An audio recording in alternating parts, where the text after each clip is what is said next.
ഇനി വേണ്ട, മതിയായി, ഞങ്ങൾ ഈ കളിക്കില്ല.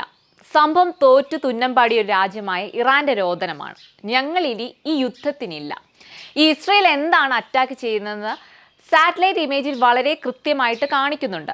ഇവിടെ ഇറാൻ ഭയന്നു പോയത് ഇറാന് റഷ്യ കൊടുത്ത ആന്റി മിസൈൽ സിസ്റ്റം S-300 ഇത് കംപ്ലീറ്റ് ഫെയിലർ ആയതുകൊണ്ടാണ്. ഇപ്പോൾ ഇഷഫാനിലും ടബ്രീസ് ഈ രണ്ടിടത്തും അറ്റാക്ക് ചെയ്ത് കഴിഞ്ഞപ്പം, അതായത് ഒന്ന് റൺവേയിൽ അറ്റാക്ക് ചെയ്തിരിക്കുന്നത്, മറ്റൊന്ന് എവിടെയാണ്, ഇവിടെ മിസൈൽ സ്റ്റോറേജ് ചെയ്തിരിക്കുന്ന സ്ഥലത്താണ് ഇസ്രയേൽ അറ്റാക്ക് ചെയ്തത്. ഇത് രണ്ടും തകർന്നു. സാറ്റലൈറ്റ് ഇമേജിൽ ഇത് വ്യക്തമായിട്ട് കാണാൻ കഴിയുന്നുണ്ട്. ഇറാന്റെ പ്രോക്സി ആയിട്ടുള്ള ഇറാഖിലും സിറിയയിലും അവിടെയും അറ്റാക്ക് ചെയ്തു, അതും തകർന്നുപോയി. അവിടെ ഈ പറയുന്ന ആന്റി മിസൈൽ അതുപോലെ എയർക്രാഫ്റ്റ് ഇതെല്ലാം ഉണ്ടായിരുന്നല്ലോ, ഇതെല്ലാം എന്ത് പറ്റി, തകർന്നുപോയി. ഇതൊന്നും വർക്ക് ചെയ്യാതായി. അപ്പോഴാണ് ഇറാൻ ഭയന്നു പോയിട്ട് ഇറാൻ്റെ ഈ സിസ്റ്റങ്ങളൊന്നും വർക്ക് ചെയ്യുന്നില്ല എന്നുള്ളതുകൊണ്ട് ആ സിസ്റ്റമാണ് അടിച്ചു പൊളിച്ചത്. ഇറാൻ്റെ ബേസിനകത്ത്, അതായത് മേജർ ബേസ് ആണ്, ആ ബേസിന് ചുറ്റും S-300 സിസ്റ്റമാണ്.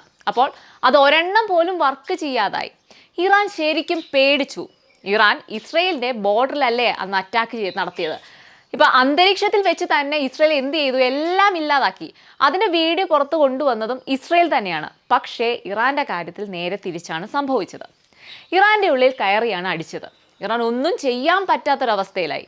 ഇനി ഇറാൻ ഒന്നും ചെയ്യാൻ പറ്റില്ല. അതുകൊണ്ടാണ് ഇറാൻ ഇപ്പോൾ വാറിനില്ല എന്ന സ്ഥിതിയിലേക്ക് വന്നിരിക്കുന്നത്. കാരണം ഇറാൻ അറിയാം ഇസ്രയേൽ തരിപ്പടമാക്കുമെന്ന്. പ്രതിരോധിക്കാൻ പൂർണ്ണ പരാജയമായി എന്ന് തെളിഞ്ഞു കഴിഞ്ഞല്ലോ. ഇനി തോറ്റു പിന്മാറാതെ രക്ഷയില്ല എന്ന് ഇറാൻ ഇപ്പോൾ ബോധ്യമായിട്ടുണ്ട്. ഒരു കാര്യം ഓർക്കണം, ഇസ്രയേൽ അടിച്ചിരിക്കുന്നത് 4 രാജ്യങ്ങളെയാണ്, ഒരുമിച്ചാണ് അടിച്ചിരിക്കുന്നത്. ഇപ്പോൾ സിംബോളിക് ആയിട്ടൊക്കെയാണ് അടിച്ചിരിക്കുന്നത്. ഇവരെല്ലായിടത്തും വെച്ചതൊന്നും വർക്ക് ചെയ്യുന്നില്ല. ഇറാൻ്റെ നോർത്ത് ഈസ്റ്റ് ആയിട്ട് ഇറാൻ്റെ ടെറൈനിൽ കൂടി ഇസ്രയേൽ മിസൈൽ പറന്നിരിക്കുന്നത് 600 കിലോമീറ്ററാണ്. എന്നിട്ടും ഇവർക്കൊന്നും ചെയ്യാൻ പറ്റിയില്ല എന്നുള്ളതാണ്. ശരിക്കും പേടിച്ചു പോയി ഇറാൻ. ഇതുകൊണ്ടാണ് ഇറാൻ ഇനി ഒന്നിനും ഇല്ല എന്ന് പറഞ്ഞ് പിന്മാറിയിരിക്കുന്നത്. ഇതിൻ്റെ ഇടയ്ക്ക് മറ്റൊരു രസം എന്താണെന്ന് പറഞ്ഞാൽ, ഇറാൻ വിദേശകാര്യമന്ത്രി ഇപ്പം ഇസ്രയേൽ വ്യോമാക്രമണത്തെ കളിയാക്കിക്കൊണ്ട് പറഞ്ഞതാണ് ഏറ്റവും രസം. ഇസ്രയേലിൻ്റെ കയ്യിലിരിക്കുന്നത് ഡ്രോൺ അല്ല, വെറും കളിപ്പാട്ടമാണെന്നുള്ളത്. എന്നിട്ട് പറഞ്ഞു ഇറാന് നേരെ നടന്നത് ആക്രമണമല്ലായിരുന്നു എന്നത്. ഇസ്രയേൽ ഒന്ന് തുമ്മിയപ്പോൾ തന്നെ ഇറാൻ തെറിച്ചുപോയി. അത് ലോകം മൊത്തം കണ്ടതാണ്. ശരിയാണ്, യഥാർത്ഥത്തിലുള്ള ആക്രമണം ഇനിയും നടന്നിട്ടില്ല ഇസ്രയേലിൻ്റെ ഭാഗത്തു നിന്നും. അങ്ങനെ നടന്നാൽ ഈ പറയുന്ന ഇറാൻ ഉണ്ടാകില്ല. തിരിച്ചടിക്കാൻ കാര്യമായി കയ്യിലൊന്നുമില്ല ഇറാൻ. എന്നാലും അഹങ്കാരത്തിന് യാതൊരു കുറവുമില്ല.